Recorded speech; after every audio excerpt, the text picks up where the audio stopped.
ChatGPT বা জেমিনির মতো AI প্রযুক্তিকে চালু রাখতে এখন দরকার হচ্ছে আগের চেয়ে অনেক বেশি বিদ্যুৎ ও পানি। এআই এর জন্য এই চাহিদা মেটাতে গিয়ে ভবিষ্যতের মানুষের জন্য পানির ঘাটতি পড়ে যাবে না তো?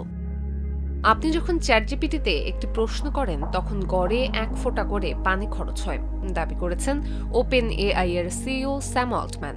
সামান্য পানি তো, কিন্তু চ্যাটজিপিটিতে প্রতিদিন গড়ে প্রায় 100 কোটি মেসেজ পাঠানো হয়। অর্থাৎ এআই প্রযুক্তি চালাতে গিয়ে প্রতিদিনই পানির ওপর বিশাল চাপ দেওয়া হচ্ছে। আর এই হিসেব শুধু ছোট মডেলগুলোর জন্য। বড় মডেল যেমন GPT-3 এর মতো প্রযুক্তি ব্যবহার করে 20 থেকে 100টি প্রশ্ন করলেই গড়ে 1 লিটার পানি খরচ হয়ে যায়। কিন্তু এআই চালাতে এত পানি কেন লাগে? প্রতিটি প্রশ্নের উত্তর দেওয়ার জন্য এআই এর জটিল কম্পিউটার প্রসেসিং এর প্রয়োজন হয়। বিশাল ডেটা সেন্টারে শক্তিশালী ও উচ্চ ক্ষমতা সম্পন্ন কম্পিউটার চিপের মাধ্যমে এই প্রক্রিয়া সম্পন্ন হয়। এসব চিপ খুব বেশি গরম হয়ে গেলে নষ্ট হয়ে যাওয়ার আশঙ্কা থাকে, তাই এগুলোকে ঠান্ডা রাখতে লাগে পানি। চিপ ঠান্ডা রাখার জন্য আগে ডেটা সেন্টারগুলোতে এয়ার কুলিং ব্যবহৃত হতো, আর এখন অধিকাংশ ক্ষেত্রে ব্যবহার হচ্ছে লিকুইড কুলিং সিস্টেম। এর জন্য পরিষ্কার পানি ব্যবহার করা হয় যাতে ব্যাকটেরিয়া জন্মাতে না পারে।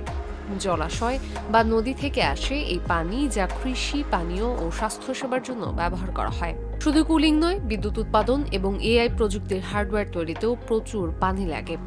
গুগল, মাইক্রোসফট ও মেটার রিপোর্টে দেখা যায় তাদের ডেটা সেন্টার প্রতি বছর 100 কোটি লিটার পানি ব্যবহার করে।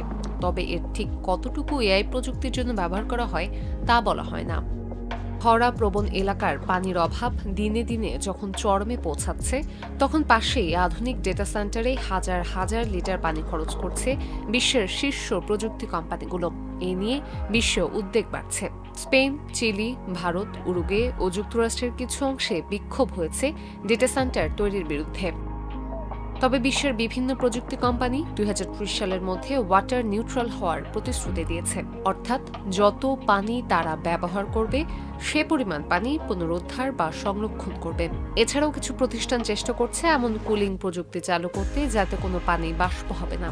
এমনকি ভবিষ্যতে ডেটা সেন্টার সরিয়ে সমুদ্রের নিচে, আর্কটিকে বা মহাকাশে নিয়ে যাওয়ার ভাবনাও চলেছে।